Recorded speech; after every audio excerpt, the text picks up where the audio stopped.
Sä katot sieltä, saatana, ja ajattelet, että vittuako sinä valitat ja märiset. Haista, saatana, kuule, pitkä vittu. Saatana.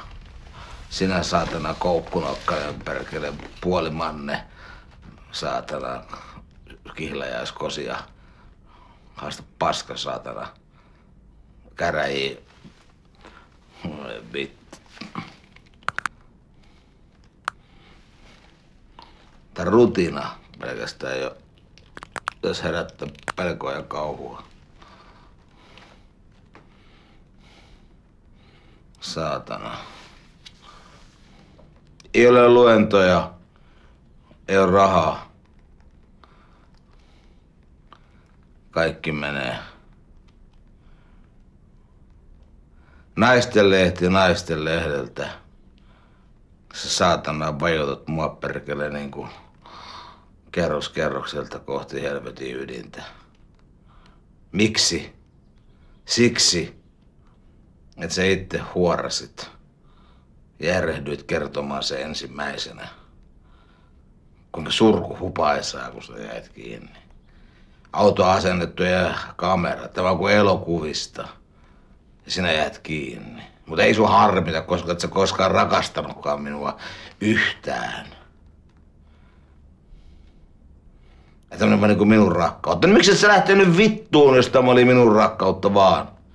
Mä tiedän vastauksen. Sulla ei ollut varaa lähteä. Sä oot sanonut sen aikaisemminkin. Sulla ei ollut varaa lähteä pois. Niin kuin mulla nyt ei ole varaa maksaa näitä laskuja. Sen takia, että mun on pilannut koko saatana elämäni, itkenyt ja tuhertanut. Kykenemättä hoitamaan asioitani. Pyörinyt lääkkeissä siitä asti. Ja julkisesti, hulluna, epätoivoisena ihmisenä, jolla ei mitään tulevaisuutta. Sitäkö sä katsot nyt tässä näin? Kato tätä pärstää tarkasti. Kato. Kato. Mitä näyttää? Teppo. Prinssi. Teppo, prinssi, isän ja äidin ja Pepin yhteinen prinssi Teppo. Kato.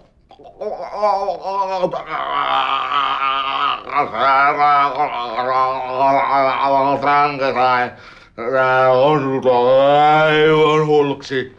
Onko mukavaa? Onko mukavaa? Onko mukavaa? Onko mukavaa? Maistuisko perkele? Tämmönen todellisuus äänäikö?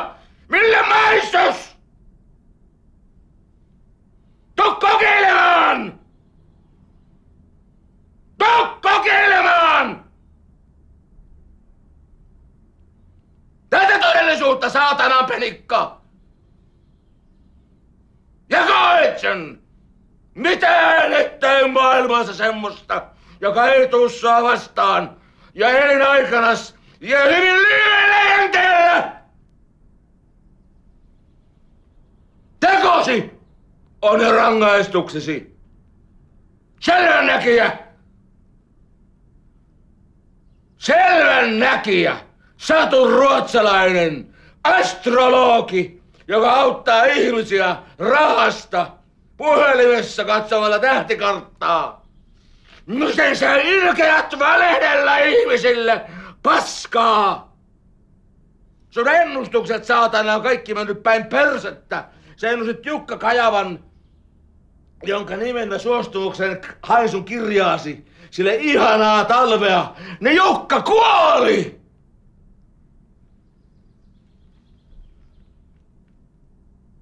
Ota vittuun nyt se ilmoitus lehdestä ja ala tehdä oikeita töitä. Lyö se hirveän plintti, perkele. Johonkin huoneeseen ja ala hangata joidenkin eläkeläisten hartioita. Äläkä liike jotakin astrologiaa.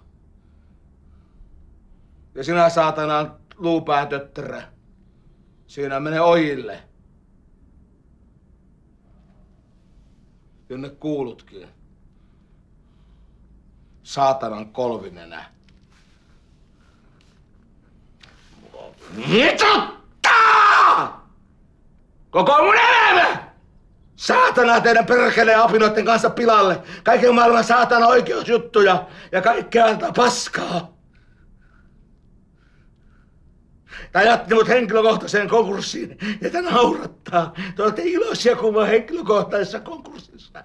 Te luulette, että multa vedään kaikki. Ei multa viedä kaikkea. Multa ei viedä kaikkea. Mun lahjakkuutta te ette vie koskaan, saatana. Ette ikinä mun lahjakkuutta ne vie, perkele. Mä nostan aina uudestaan. Mulla on perkele entistä hienompi auto, saatana. Mä ostan Rolls-Royce Phantomin ja aukasen molemmat ovet, saatana. Niin kuin paskahuussiin.